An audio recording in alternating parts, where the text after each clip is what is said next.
मुख्यमंत्री लाडकी बहीण योजना, एसटी प्रवासामध्ये महिलांना सवलत, वर्षाला 3 सिलेंडर मोफत, कर्मचाऱ्यांचं वेतन, पायाभूत सुविधांवरच्या खर्चाचा बोजा आणि यामुळे राज्य सरकारच्या तिजोरीमध्ये खडखडाट झालाय आणि त्यामुळेच आगामी पावसाळी अधिवेशनामध्ये पुरवणी मागण्यांमध्ये गरजेपुरताच निधी दिला जाणार आहे। अर्थसंकल्पीय तरतुदीतून 70% अधिक खर्च झाला असल्यास आणखी निधी उपलब्ध करणं शक्य नाही असा GR सरकारने काढलाय।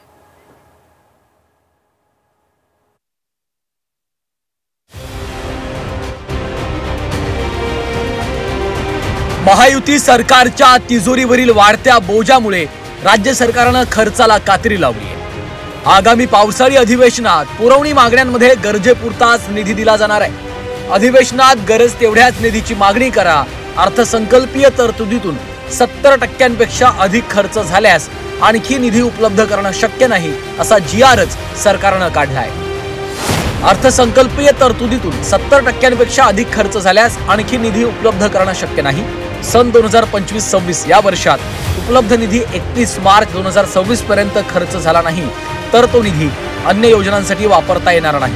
विशेष म्हणजे बांधकाम, नवीन प्रकल्प या कामांसाठी किती निधी आणि कामाची यादी सादर करा असे आदेश राज्य शासनाने विविध 23 विभागांना दिले। मुख्यमंत्री लाडकी बहीण योजना, एसटीच्या प्रवासात महिलांना सवलत, वर्षाला 3 सिलेंडर मोफत, कर्मचाऱ्यांचं वेतन, पायाभूत सुविधांवरचा खर्चाचा बोजा यामुळे राज्य सरकारच्या तिजोरीमध्ये खडखडाट आहे। त्यामुळेच राज्य सरकारने खर्चाला कात्री लावण्याचा महत्त्वाचा निर्णय घेतलाय।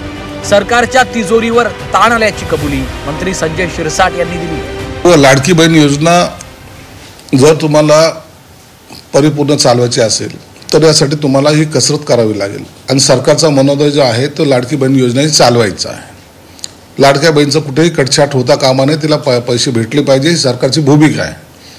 मग त्यासाठी येणाऱ्या पुरवणी मागण्यामध्ये जे अत्यावश्यक आहेत त्यांनाच निधी देतील असं सरकारने स्वतः जाहीर केलेलं आहे आणि त्याच पद्धतीचे डिमांड ही सर्व खात्यांकडून मागवण्यात आलेले आहेत। म्हणून अतिरिक्त काहीतरी नवीन उभारण्यापेक्षा जो आता फायनान्शियल थोडासा जो क्लच वाटतो आपल्याला तो दूर करण्यासाठी सरकारने घेतलेली ती भूमिका आहे। तर विरोधकांनी मात्र यावरून सरकारला कोंडीत पकडले। गाजावाजा करून लाडकी बहीण योजना सुरू केली, मात्र आता निधीला कात्री लावणं सुरू आहे अशा शब्दात शिवसेना ठाकरे पक्षाने सरकारवर टीकास्त्र डागलंय। सगळं हास्यास्पद आहे।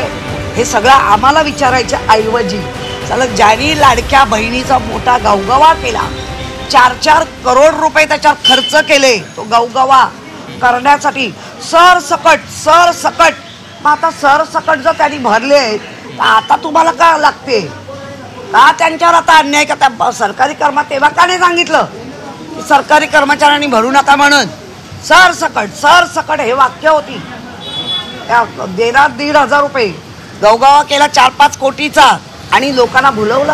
काय उलटापणा भली पडले या महिला।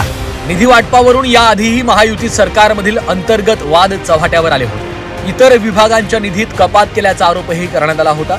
आता लाडकी बहीण तर महायुती सरकारची महत्त्वाकांक्षी योजना आहे। या योजनेसाठी सरकारने काटकसर करण्याचा निर्णय घेतलाय, मात्र यावरून आता विरोधक सरकारला कोंडीत पकडण्याची शक्यता आहे। कृष्णात पाटील, झी 24 तास, मुंबई।